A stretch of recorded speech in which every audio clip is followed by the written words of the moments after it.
Oh, we're live. Oh, was that too loud? I'm sorry. No, it's fine. Oh, I thought you were a statue for a second. I was just noticing how this eye was going wonky. I was like, oh, it went from pretty to what's yeah. What's happening with you? uh, Hello, happy Friday. Hi, happy Friday. Thank you. Thank you. Welcome to class, everyone. Welcome to class. We have a couple of lectures today. Hmm. First one's going to be about I don't know. Oh, went dead for me. I I I had nothing. I had nothing to I should give. have tagged you out. Sorry. It went dead for me. But welcome to CNC in Conversation. Thank you for being here, for joining us for tonight. We were talking off air about, vaccinations for one. And all three of us will be on tonight have gotten our first dose. And it's very exciting. It's very Yes. exciting. Yes. So, We're on the way, yes, guys. We're on our we're on way. the way. So yes, if you are able, please go get a vaccine because we want to see you in person someday. Yes. So if you Yes. are eligible, or if you go stand by like we did, um, it is I will hug you greatly when you have your second dose. I'll fully have Big sex with big you. hug. Oh, Lots of Alia will have sex sex with with you. everyone. She'll have sex with you, but I'll hug you. I'll hug you. I don't think it would be right for me to have sex with you too. But but if it's necessary for you to go get your vaccine, okay, Okay, fine. okay. Take one for the team, dude. Yeah, I will. I will. I mean, if that's where we're going with this. Um, um, but we were just talking about the Oscar nominations, which usually every year not very exciting, not super exciting. I mean, it's gotten better over the last couple years. I will say that. Yeah. But there are a lot of great nominees this year. Really good nominees. Yes. Well, Um, Lang, as I was saying to you before we started, we watched Nomadland. We've all seen it. And I'm fully in and I want to do it. I want to jump in my little minivan. I'll have to ask permission. It's not my van. I'm borrowing it right now, but well, that might be a problem. yeah.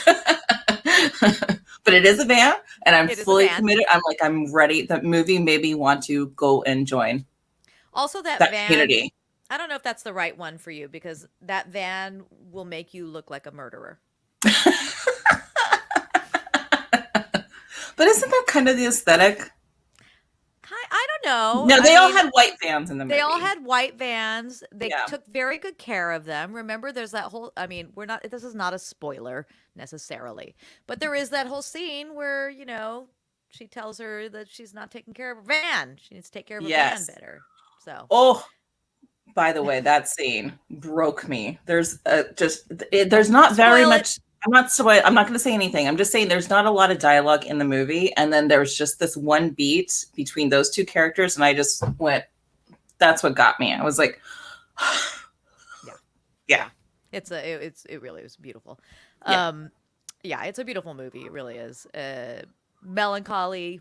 And for me, I had the opposite reaction from Claudia. I am not ready to hit the road in a van unless it's for like 2 weeks. So Cross country. we're going to Yosemite. Yeah, I'm up for that. I love a cross country trip, but a life like that, I am not ready for. Or Mm. unless as I was saying, unless it were in a big, huge, beautiful motorhome. I honestly don't think of myself as a princess, but when it comes to travel and stuff, like I couldn't do that for the rest of my life and live in a van. I couldn't do it Oh, I love it. unless I had to, and then then I Yeah. would embrace it. But No, I if I love didn't it. I'm a have to, camper. I'm a I would camper. choose I love something it. else. I Um, don't need to shower every day. well, I don't need a shower every day. I could be smelly in my house. That's that happens I, all the time, by the way. I can be smelly and still get my daytime TV in. That's right. Yeah. I mean, don't go crazy, but I wouldn't. Yeah, I'm not quite ready to take off and live in a van. It's just not my speed. You've heard our story about You've heard my story about the last time I went camping, right? Joshua Which Tree, one? the Joshua Oh, the Tree. Joshua Tree one. Yeah. Yeah, Yeah. Indian Cove, I think it's called, is the Yeah. Yeah. campsite. Yeah. Yeah, that was not my speed. It was a campsite where there is, and I didn't know this until we got there. Everybody had been talking up this campsite, and it was how beautiful it was, and just what a great time they all had. And so when I went back the second time with everybody else, well, actually half the group went. Um, I learned that there is absolutely no running water anywhere within miles and miles and miles and miles of the campsite. The bathroom situation was basically an enclosed outhouse, a hole in the ground with a wall around it. We had not brought nearly enough water, by the way, for there not being any running water anywhere nearby. See, that trip has not ever been attractive to me. No. And I'm a camper and I love it. But if I'm doing desert, I'm going Palm Springs. Well, yeah, and then if I'm going Palm Springs, I'm going to a condo or hotel. I'm not going camping. In fact, that's how that Joshua Tree trip ended because of the windstorms that were so bad, Right. and the baby rattler in the campsite. We end up ditching it and going to Palm Springs. So maybe I'm a bit of a princess. I'm sorry. I look. I've been on the road, carry gear. I'll do all that sort of stuff. But yeah, it's not. Listen, man, it takes all kinds. It takes all kinds.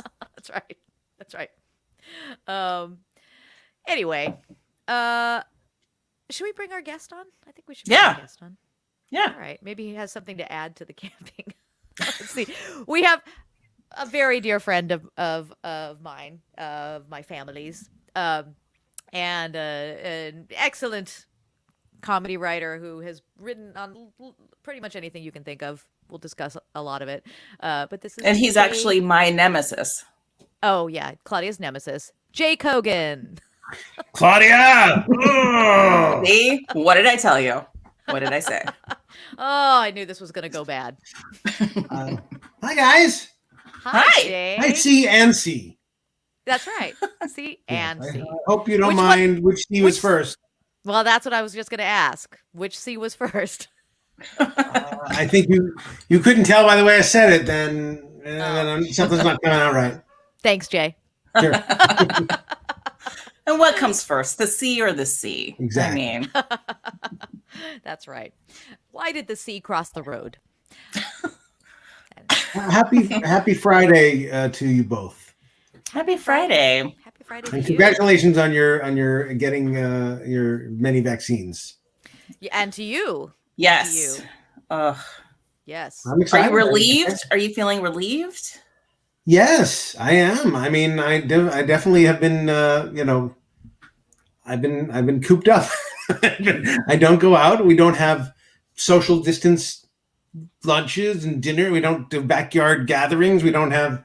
We're just really. I was taking care of my parents who are elderly, and I don't want to bring anything home to them or bring anything home to my family. And so we don't socialize, which has been a drag because I'm a pretty social guy. Yeah. Same. It's hard when you are a social person. This last year has been tough. Yeah, and if you're not a social person, it's paradise. It's like I've got a real excuse not to do anything. So yeah, screw all you people who. Yeah, well, there you go. You know, Dave. I do. I used to. This is Before the pandemic. right. So it's like you had a falling out, but Exactly. The friendliest falling out of all time. That's right. That's right. Yeah, it's called a pandemic. Yeah. But yeah, he's rather enjoyed this and having us, Alina and I, not out of the house all the time. He actually likes that, I think, for the most part. I mean, until there's a point, I'm sure. I like being home with the family the whole "Please time. get I out." do. I love it. It's great. I would.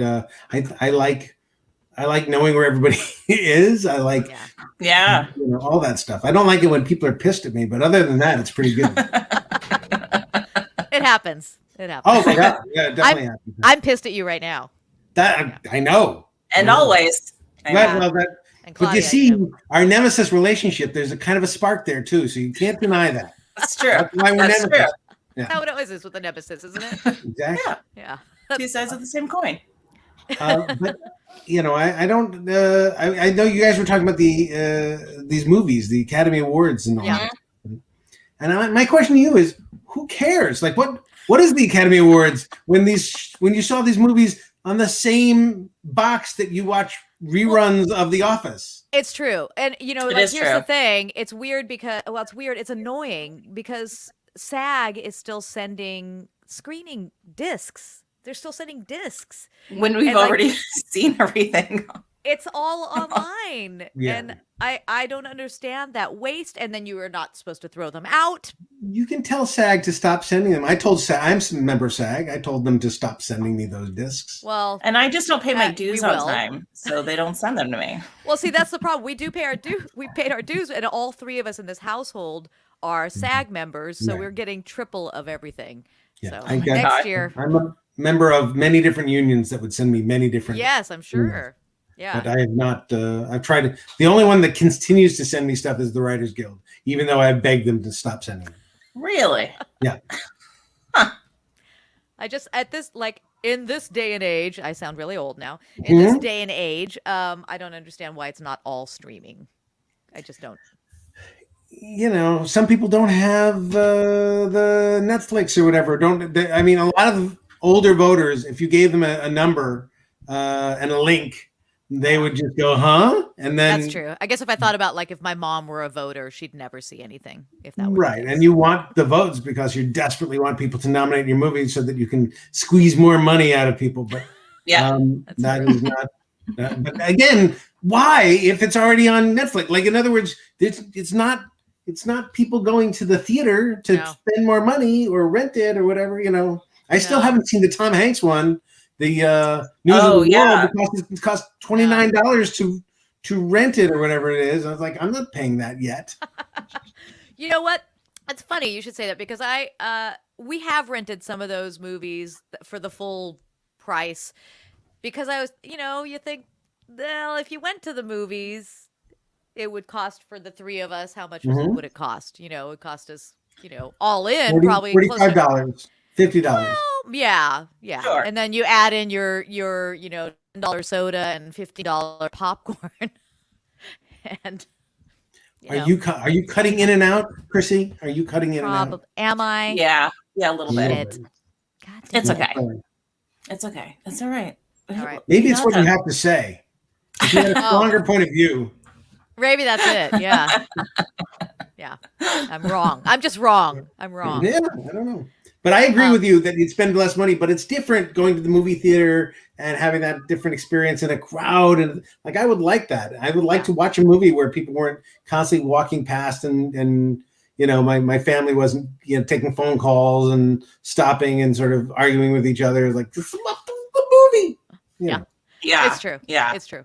Because inevitably in our house, there are potty breaks that turn into extended snack breaks. And Right. And as a filmmaker, you want to shoot yourself. You would no. Yes. You want people to watch the whole thing and pay attention to the whole thing. it's true. It's everything is TV. Like, I've been writing TV forever. And the very first time I wrote a show and I had a party to have a watch party of my show. And that was a huge mistake because I realized as people are doing the watch party, people are paying 70% attention to what I not 100%. And that's human, right? That's exactly right. People are talking to each other. They're laughing. They miss stuff. And it's so frustrating because I've written this thing in each moment I've watched 1,000 times and I want them all to see it. So I realized that TV is meant for watching and rewatching or kind of watching maybe and seeing something funny sometimes. But if you make a movie, if you're a big movie director, you think people are going to watch the whole thing pretty closely, but not anymore. Yeah.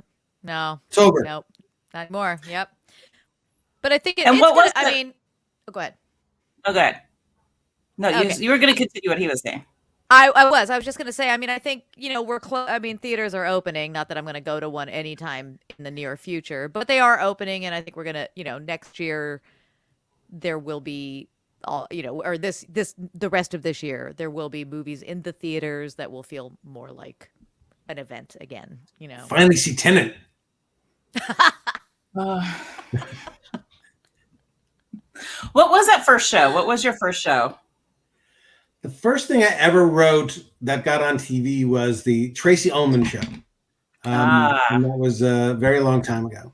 And that was not nearly as fast and as fast-paced as things like The Simpsons, which every few seconds there's a joke. So watching The Simpsons with somebody else is just, you want to blow your brains out. You want to just murder you, kill yourself, kill the person you're with, then kill yourself because Yeah. Yes. And so you were on how long were you on The Simpsons? 5 seasons. First 5 seasons. And yeah, you were one of the creators of The Simpsons. Not financially. Well, I don't get the $10 million checks every year, but yes, I did help create many of the characters and many of the situations and helped establish the show and made it great. I did help make it great. You did. I can say that now 30 years later, but for a long time I would say pshaw, but now I can say, yeah, I helped. I was there. No, that's mind blowing that it's 30 years. I mean, like, what else has that longevity? Like Doctor Who, that like yeah, Doctor Who. Honestly, like the dudes who made Meet the Press. SVU. Oh, I'm so sorry. Okay, SVU. All right, back off. All right. Is SVU on its 20th year? What is SVU? It's like 22, I believe. Okay, but still, all the cartoons beat it. That's true. No, I get that. And South Park or whatever, they're all. Yeah. South Park. Yeah, we just saw South Park has been 27. I don't know, what is it? Yeah, forever. Crazy. Yeah, and they're still great. South Park is still great. Oh, the vaccination episode. Yeah. Oh, I have to see it. Watch it. Oh, huge fan of South Park. Huge fan. Yeah. Well, that's great. I mean, and then so I in our teasers for this, our promos, I wrote that you are Hollywood royalty because you are. Like, I mean, your career does not end at The Simpsons. Obviously, we'll talk more about that. But okay. No, it does not. No, it okay. does not. Yeah. I mean, come on, Frasier. School Rock. Okay. So it ended in 1990. That was good. What's up? What is it? What's up, Peter Fuddy? What's up, Peter Fuddy? A pilot I made with your husband. Absolutely. Yeah. Yes. No, I've done many shows, many good shows, many bad shows. If that's Hollywood royalty, I guess the royal family, as being royals, have done many bad things as well. So. Well, yeah. But I was actually talking about you being Hollywood royalty because of your upbringing. My upbringing, I grew up in a show business household. You really did. My father was and is a comedy writer, and I grew up in watching the shows that he made and sort of hanging out with the stars that he hung out with. And back then it was a lot of juice to be around those stars, and now those names are, our kids wouldn't know who those people were. Well, our kids might. Yeah, but I mean, it's a lesson in fame. Like, if you, Vicki Lawrence was a big name. It was a big name at one point, and now not so much. Not so much. No, but she was huge, and Carol Burnett's sidekick. People know Carol Burnett. Carol Burnett is still. They might not know who Lyle Wagner is, but they know who. That's right. Lyle Wagner's at her house, as well as Carol Burnett. But yeah, there was a time when I could have gotten a lot of juice from friends, like Lyle Wagner's coming over. No, it's not that. No. Especially now that he's dead. Now that he's no longer with us. Actually, that would have been that's more interesting now that he's dead. Lyle Wagner's coming over. That would be actually. Yeah. Can you arrange that? I don't know. Let's not do that. Let's not. Maybe not. If I were to necromancy anyone, I wouldn't be Lyle Wagner. You wouldn't waste all that power? Dead, one person, it wouldn't be Lyle Wagner. Well, what about I was going to ask about Steve and Edie, Uncle Steve and Aunt Uncle Edie. Steve and Aunt Edie. Yeah, no, I mean, I grew up with them and their kids, and know them still to this day. And well, she's gone, but Steve is around and lives a few floors up from my parents in the same building on Wilshire Boulevard. And aww. I see him regularly. I see his son David regularly, who's now officially my cousin, married into my family. Really? So yeah, David Lawrence married my cousin Faye, and so he's Aw. my cousin. But I've known David since I was a kid, so we've known each other, childhood friends forever. And his brother Michael, who died when we were very young, I knew him very well too. He was more my age. But yeah, so I had the Beverly Hills experience by sleeping over at their house because I lived in Encino. I was from the Valley, but I got a sense of the Beverly Hills experience from the Lawrences. Oh, and it was good. Believe me. Was it? Yeah. Yeah. Was it? You go to Caesar's Palace with Steve and Edie, you get the Caesar's Palace treatment. It was really sweet. Wow. Oh, I can gigantic suites. Oh. Wow. Yeah, Her voice still. I listen to her music and I'm still like blown away by her voice and always wanted to emulate her. The best, great voice, and in English and in Spanish. Just unbelievable. Both her Spanish records are some of my all-time favorites. They're great. And as a matter of fact, her son David about a year ago released an album of some of her greatest songs. David Lawrence sang her songs and then released an album based on that. Lovely. I'm looking for that. It's a great album. I did not know that. Yeah, no, absolutely love her.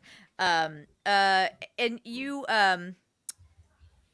have actually your dad also worked. I wanted to your dad was a writer for Mad Magazine, which oh my gosh, part of my childhood. Mine too. I would get my brother's leftover magazines because, of course, they were brother could have a subscription that was for me. It was from my brother. So you got them with the fold-in already folded. Yeah. I did. I got it. Al Jaffe, who made all those fold-ins, just celebrated his 100th birthday. Yeah. Wow, really? Yep. Wow. And my dad did a little tribute video to him and stuff like that. So cool. Yeah. Oh, nice. All those people are still close with each other, still sort of buddies. The original Mad writers are still buddies with each other. But I loved Snappy Answers to Stupid Questions was a book I had when I was a kid, and I thought, this is great. And they had in Snappy Answers to Stupid Questions, there were 3 jokes of Snappy Answers to Stupid Questions and 1 blank. And you could fill in the blank and write your own joke. And I used to fill it in and write my own jokes. My brother had already filled that in. Yeah. So. And your brother became a fabulous musician. So where did that comedy career lead him? That's right. He actually fancied. It's funny because he was very influenced by Mad Magazine.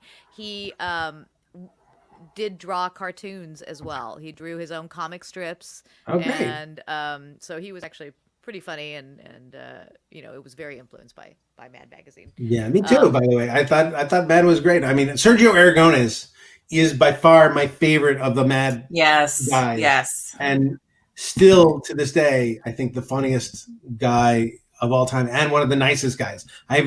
He lives close by. He lives in Ojai, and I get to see him occasionally. And he does when Comic-Con before the end, in the before times. When people still saw each other, he was always going to Comic-Con and doing stuff. And he does this thing where people will give him a subject and he draws an instant cartoon, like on the spot in that moment. Cartoon, and they're always hysterical. They're always spot on, always great. Oh, and he's so funny. And he's such a nice guy. Yeah. I hate him. He sounds kind of like a dick. Yeah, what a dick. He's that talented and that nice. Screw him. Oh, amazing.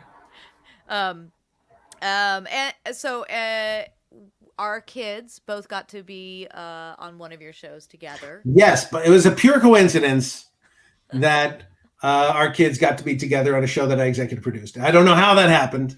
I don't know. Yeah, but it was good. Yes. No, I love Alina auditioned. She did audition. I'm sure. So did Charlie. She had a little help. Yeah, they auditioned. Yeah, so did Charlie.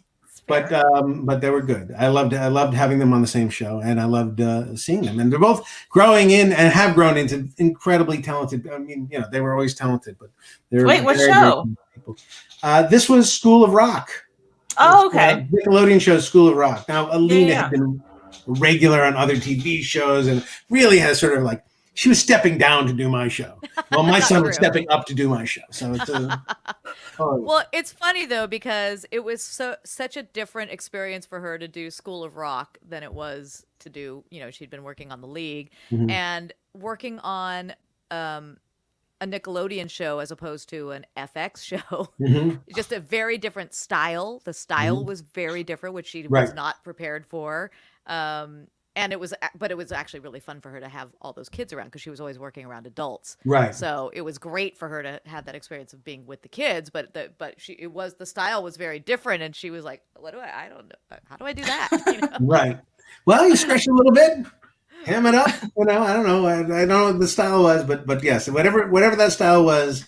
I think one of the things that they do on Nickelodeon shows is we try not to be dumb, but we do try to be fast. And so sometimes the speed is a very difficult thing to sort of get it right. Oh, yeah. Right. The rhythm. Yeah. The rhythm, as opposed to just interacting in a human way, which may be slower. Yeah. Yeah. When we're working on plays, I mean, that's always the joke is act faster. Yeah. Yes. Act faster. It's true thoh. Things are better when they're faster. They are better. They have more energy. They're better. We get it. We sort of I'm sort of an actor. You are an like actor. to linger in our moments and really enjoy them and really sort of feel it and play it. And some of it is just like, no, just do it. Oh yeah. You're on a commercial. They're like, you got 30 seconds. Let's. Yeah. I mean, in theater we can be very self-indulgent, so it's like you really have to fight against that when you're doing a play. Like actors have a tendency to want to just like, oh, I want to feel this, and like because that's the fun of it, is emoting and feeling and sort of. I get it. It's sort of like that's the joy. Feel it faster. Yeah. Speaking of your acting career, please talk to us about Soaring over California. Well, because literally every time we go to Disneyland, right? Like we're in line, we're like, we know that guy, that guy, and everybody's like, okay, that's Uncle Jay. All right. And we're like, no, but we know him. I have been seen probably by more people by doing a pre-ride movie. Yes. Than not even on the ride, the pre-ride movie than any other thing. I think every day, I don't know how many people fit in that room. Let's say there are 40 people every 5 minutes. From 9 in the morning until midnight. It's like, that's a lot of eyes. A lot of eyes. On my pre-ride moment of a guy who has to take off his Disney ears and put them under his seat and do it sadly to get a laugh. Now, it wasn't written that I get a laugh, but I tried to make it such that I get a laugh. And I think I succeeded. I think I would give myself a 75%er. I think 75% of the people either giggle or think it's funny that we laugh every time. Well, there you go. You totally steal the show from that kid. So I'm glad about that. I see that's emoting. See, I emoted in that moment. You did, but you did it quickly. You did it quickly. I felt it. Well, the editor helped me do it quickly. My friend John Turteltaub, who's a famous movie director who directed what is now considered by people who are much younger than me a seminal movie called National Treasure.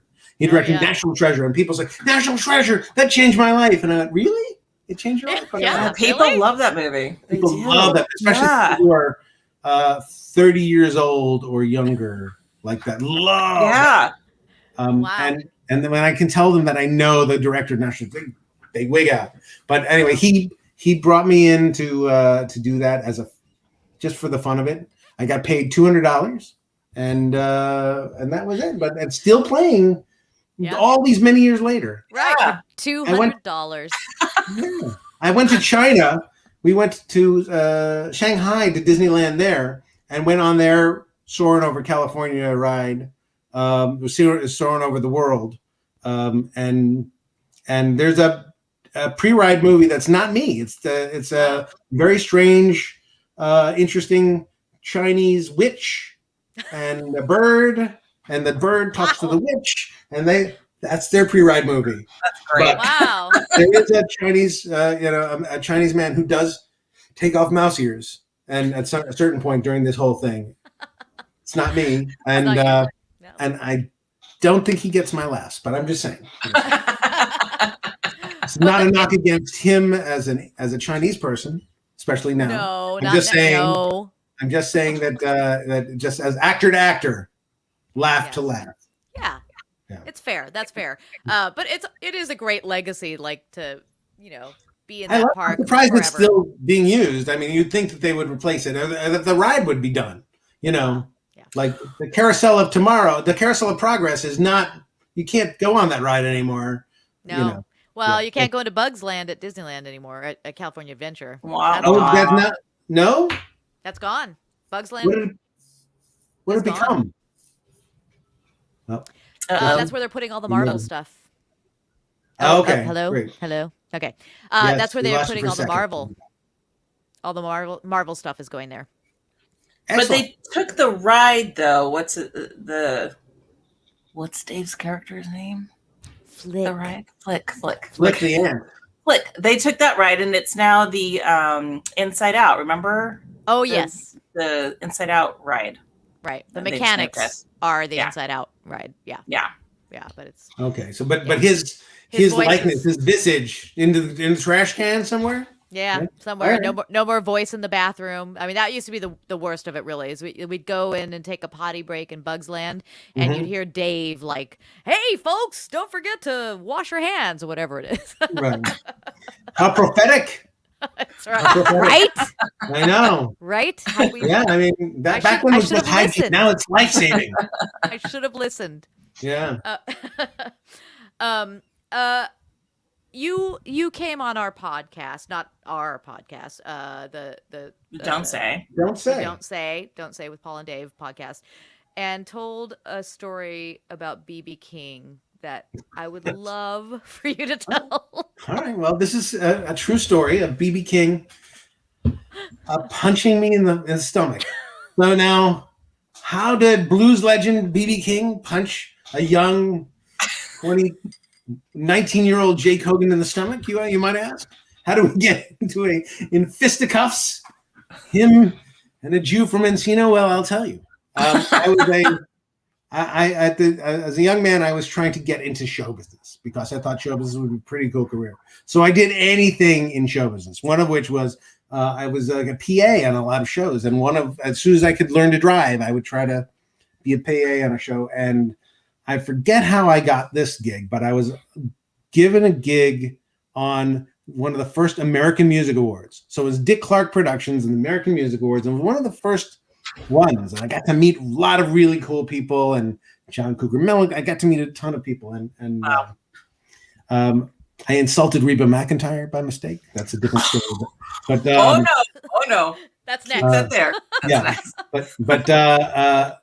But one of my jobs at the end of the show was to keep all the celebrities in this celebrity room where press was going to be. It was like supposed to be the governor's ball of the American Music Awards, but it wasn't really a ball. It was like a bunch of shitty tables and some shitty food, and it was like the lousiest cocktail party you've ever seen. But my job was to keep the celebrities out of their dressing rooms so they couldn't go home. And I was there's Rick Clark, Dick Clark Jr., I guess. The people called him Rat or something like that. Or Rack, R-A-K. So anyway, Rack told me, you stand there and you keep all the celebrities out of their dressing rooms. I said, but what if they want to go? And he said, you just do it. So I said, okay. And I stood there just waiting for people. And then when celebrities would come, I said, excuse me, the dressing rooms are locked for your security. They're closed. I would lie to them. Bald-faced lie. I say, Liz is closed. Everything is closed, but it will be open very soon, and you can go back and get your stuff. But we're just doing that to keep everybody's stuff safe. So it's all good. BB King came to me and said, I want to get back to my dressing room. I said, I'm sorry, Mr. King. Dressing rooms are locked. You cannot get back to your dressing room. And he says, my guitar is back there. I want to get to my dressing room. I said, all right, Mr. King, your guitar is safe.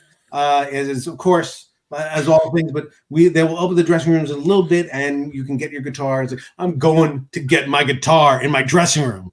I wish I could help you, but I can't. I'm going to get my guitar. Now, he has every right to go get his guitar. And I am, like an idiot, stopping this gigantic man from getting back to his dressing room. And so he says, I'm going to say it one more time. I'm going back to my dressing room. I said, Mr. King. And as I'm saying, Mr. King, no, he takes his fist and he punches me in the stomach and literally lifts me up, lifts my body up with his fist and places me down in another section. It's like, boom, boom.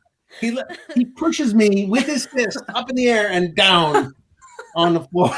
He's a And superhero. I can't talk because it's like the wind is knocking out. So I'm trying to apologize to BB King for punching me in the stomach, for forcing him to punch me in the stomach, as he storms, whips open the door, and walks back in the door that was not locked at all. I was a complete liar, 100% lying, caught in my 100% lie, and he walked and got his thing. And I'm taking a punch for Dick Clark, who paid me minimum wage or less than minimum wage. Wait, what? What? Less than minimum wage. You're a PA. You're making like $20 a day. And working. No, but come on, Dick Clark. Oh You can my afford God. it. If he wasn't dead already. I love that story. Wow. I got to meet Brian Wilson. I had some good times on that show. So then what did you say to Reba? Because I'm just saying, so as a waitress, I waited tables for a long time, and she's consistently like the best tipper, awesome, love her family. Like, so she's a what lovely did you do to woman. her? She's a lovely woman, and it's not her fault at all. But there's a check-in moment when rehearsals where you're checking people in, and some idiot sat me down at the check-in table and said, "You check the people in and point them to their dressing rooms." And so you can't imagine the amount of people that were checking in for the first American Music Awards. There is, the bluegrass band, and there's this and there's that, right? And then there was like this cheerleader squad, the American cheerleader squad, and some people kept coming in for the American cheerleader squad, and I kept pointing them to their American cheerleader. It was like 40 American cheerleader squads. Every woman walked in. It was the American cheerleader squad. And then Reba McEntire walks in, and I pointed her to the American cheerleader squad, not having recognized Reba McEntire. She wasn't in 1978 or 76. She may not have been as famous to me as she should have been. So, and also, what a compliment! I would be like, "Oh, I'm not a cheerleader," but and she said, "I'm not a cheerleader." Reba McEntire. I went, Oh, sorry, McIntyre. Yeah, your room is right over there. I apologize, and that was not good enough for her. She huffed at me. Well, you probably confirmed her doubts about her fame at that point. Rightfully so, by the way. She was in the right, and I was in the wrong. I'm not saying these are jerky celebrities. They're wonderful people. I'm in the wrong. You were the jerk. You were the jerk in these stories. Yes, I'm the jerk in these stories. 100%. That's the hallmark of most of my stories, is I'm the jerk. So yeah, I do love that BB King had lifted you up. Oh my God! He literally lifted me, and I'll never forget it. It's unbelievable. I'll never forget it. Yes. How big of a guy is he? Like, he towered over me, and I'm like 5'8". I don't know. He's really, really. He was also. He is big. He's big. Big. He was heavy and big and tall, and he towered over me, and he was strong. And he was old, very strong, like an old man. Like, I mean, he shouldn't have been able to do that. I don't know how old he was at the time, but to me, he seemed like an old man. I was 18, whatever it was, 17. He shouldn't have been able to do that, but he completely did. Wow. I actually got to meet him once briefly on an Elvez gig, of all things. He was playing the same thing we were, and they had a photo booth, and he took a photo with Lisa Hockley and me sitting on his lap. Well, yeah. So how big was he? How tall would you say he was? Well, he was sitting.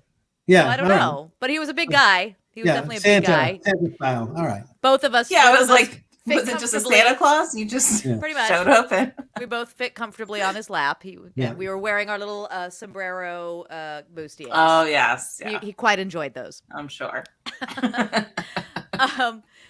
We should talk about your very talented son, who we hope to have as a guest on here as well. If you're nice, you could get him. Oh well, I guess we're out. All right. Yeah. Well, it was a nice thought. Wow.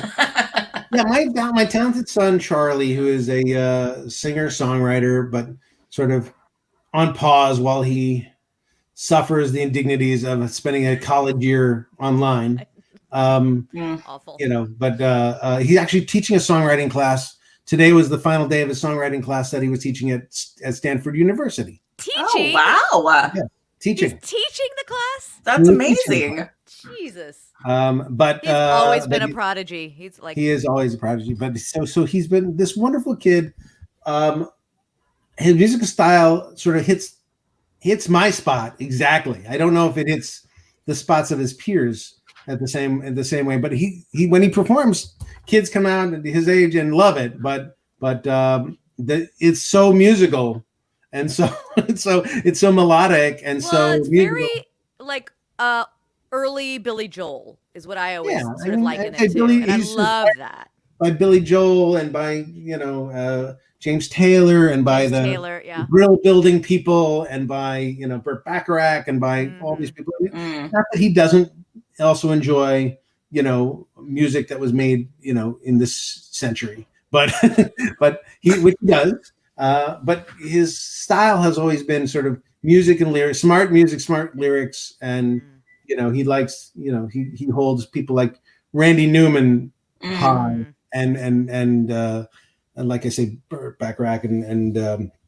Sammy Cahn and people that was playing from Frank Sinatra. So that's some of the people that he likes. I mean, he also likes Ryan Tedder and people who are Linda Perry and people who are famous songwriters now as well.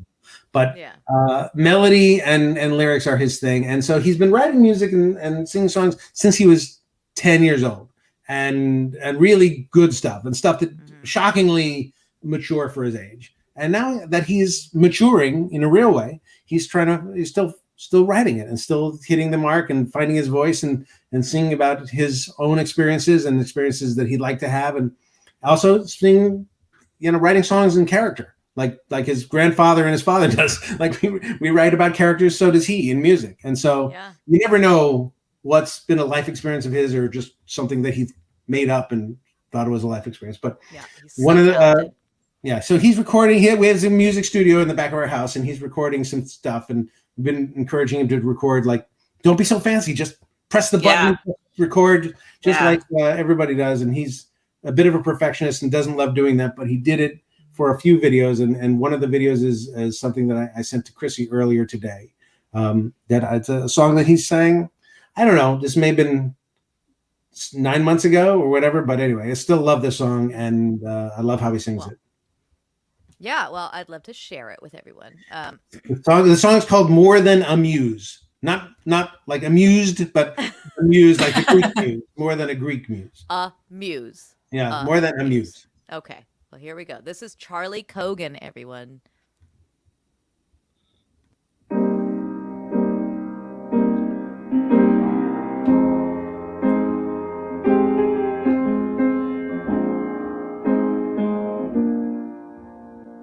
If you've ever seen me at all, you might not know me.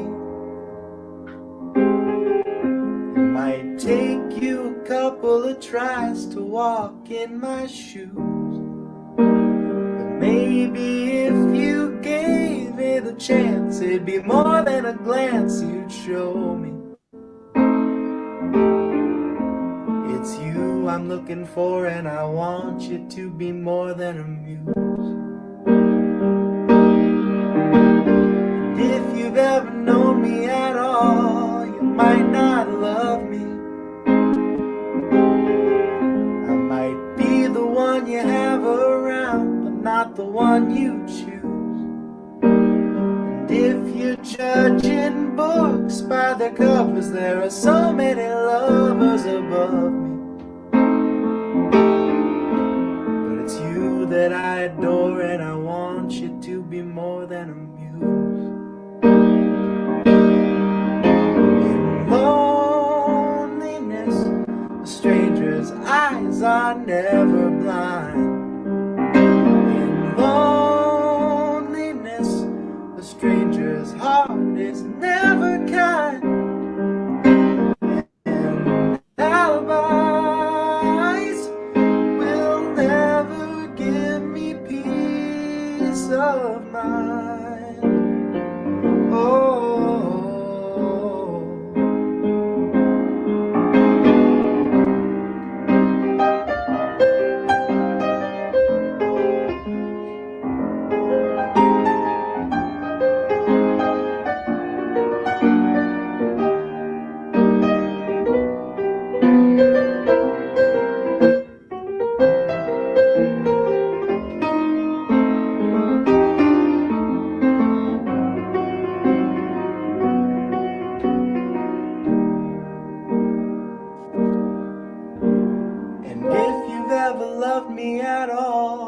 still might leave me.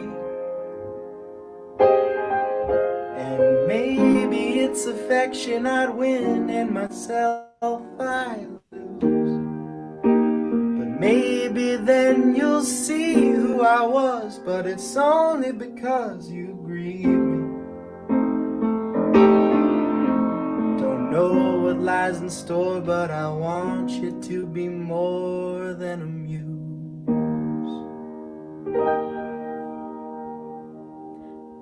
Aw. He's so amazing. No, he's so good. God. I was just having this vision of like, when are we going to see him at the Hollywood Bowl? Like, No. right. like I feel like we need to be sitting up. Yeah. This Yeah. is Richard Malmos, one of our Yes, you're right. Well, especially that there's a part of the song where he says, "Loneliness is so hard to find." That feels like it's directly lifted from Billy Joel. But there you go. I'm not going to say anything. No. Whatever that moment is, that's total Billy Joel. So yes, Billy you're Joel, right. yeah. Fine. My son's a thief. Fine. No, he's just so talented. It just melts my heart every time I see Me one too. of these videos. Yeah. He's You know, and incredible. I'm a jerk dad, as we've established. I'm a jerk. I would Right. say that he sucks. Right. I'm happy to say that. Yeah, but he doesn't. He He doesn't. does. He's No, not good he's- dad. But- he's but truly we're amazing. trying to figure out, you know, if he wants to be a musical artist. If he does, I'm not sure he does. He's also a really good comedy writer, by the way. I don't know. You know? Is he? Yeah, he really is. So Jesus. that's another thing that he's thinking about doing. But if he wants to do music, like, what is that now? What is that career now that, you know, he's got an album out on Spotify, he's got stuff going, but like, how do you people tour to make money? It's touring, yeah. Yeah, they tour to make money. They have to build a fan base and tour, and then is that the life you want? Is touring? I don't Right. Yeah, no, it's not an easy life, that's for sure. Yeah. But it's such a great songwriter. Yeah. Is Alina singing these days? What's she doing? She is not as much in the last couple months so much, but she's still writing. It's been a little bit slower the last few months, just so much going on, and you know, school and all that still. But she's still writing. She's playing. She's trying to become a better guitar player as well. And yeah, again, like these kids, so they're so. They're leaps and bounds above where I know I was at that age. And still, I would say I couldn't write what either of them write at this point. There's no way. There's just there's something so innate, that talent is so innate in both of them that it's annoying. I would say that's my my review. 2 cents. Annoying. No, but good work, Jay. I wish I could take credit. I will take credit. Yes, thank you very much. Thanks for all the good hard work. What's the rest of your family? I mean, he's got to get it from somewhere. Was he? Well, you are also musical. I play piano and guitar, and I sing so much worse than he does that it can't be me. So I don't know. I mean, it's not like there are people who play music in our family. There are musicians, professional musicians in our family. But I don't think that's what this is. I honestly don't. No. It's different for sure. I don't know. I mean, I would say I'm a comedy writer, probably because my dad's a comedy writer. I probably am a comedy writer because I know the rhythms. I know the thing. Like he was constantly, as I was growing up, sort of punching my jokes up and telling me to put the punchline at the end and doing other things, like basic things to help me along. But in addition, I just love comedy. So I was a huge comedy nerd and fan. So how much was him and how much was just my love of comedy and how much was me trying to win my father's approval by trying to be funny? So like, right. But there's also then the parallels also for music and comedy of the rhythm of whatever you're writing, the rhythm of whatever he's writing, or for the piano, or, whether it's spoken or played. Right. But that's also like the other stuff about music is there's math in it. And there's just, there's something, it's like, and Charlie's really great mathematician. And so there's a joy in the complexity of putting these things together, these patterns together, and merging them. And the same thing in writing the poetry that goes along with them. So there's, I don't know. I mean, no, I mean, I remember when he was a little boy, like Dave and I just be like, that kid's a genius. Yeah. And it's not an exaggeration. It's not. But you can only live it down from that point on. That's the kind of kid who becomes, a bagger at Ralph's, and this like, he was a genius. Yeah. He was a genius. Yeah. Bagger at Ralph's is fine, but if you bagger at Ralph's and and people all think you should have been something else, that's hard. It's hard. It's hard. He won't be a bagger at Ralph's, I'm sure, because he's going to be playing all around the world, playing his music. I hope so. I live in fear of the unknown. Obviously, you want security and safety for your kids, and then we live in a world that offers none of that. Well, yeah, that is true. Well, this has been lovely, Jay. Thank you. Not as jerky as you thought it'd be, huh? No, frankly. Okay, good. Yeah. I don't regret having you on at all now. Okay. It's not over yet. Well, good point. Yeah. All right. Well, thank you for having me. I sense this is the end, so thank you for having me. You're very sensitive. And Claudia, I'll get you. I'll see you next time. Okay. Thank you so much. Thank you all for watching. Don't forget to join us Monday mornings at 8:30 Pacific time for our Monday morning check-ins, CNC and coffee. And then we'll see you next Friday with some guest. Somebody. Could be Charlie Kogan. You never know. Might be. You never know. All right. Okay. Thank you, everyone. Goodbye.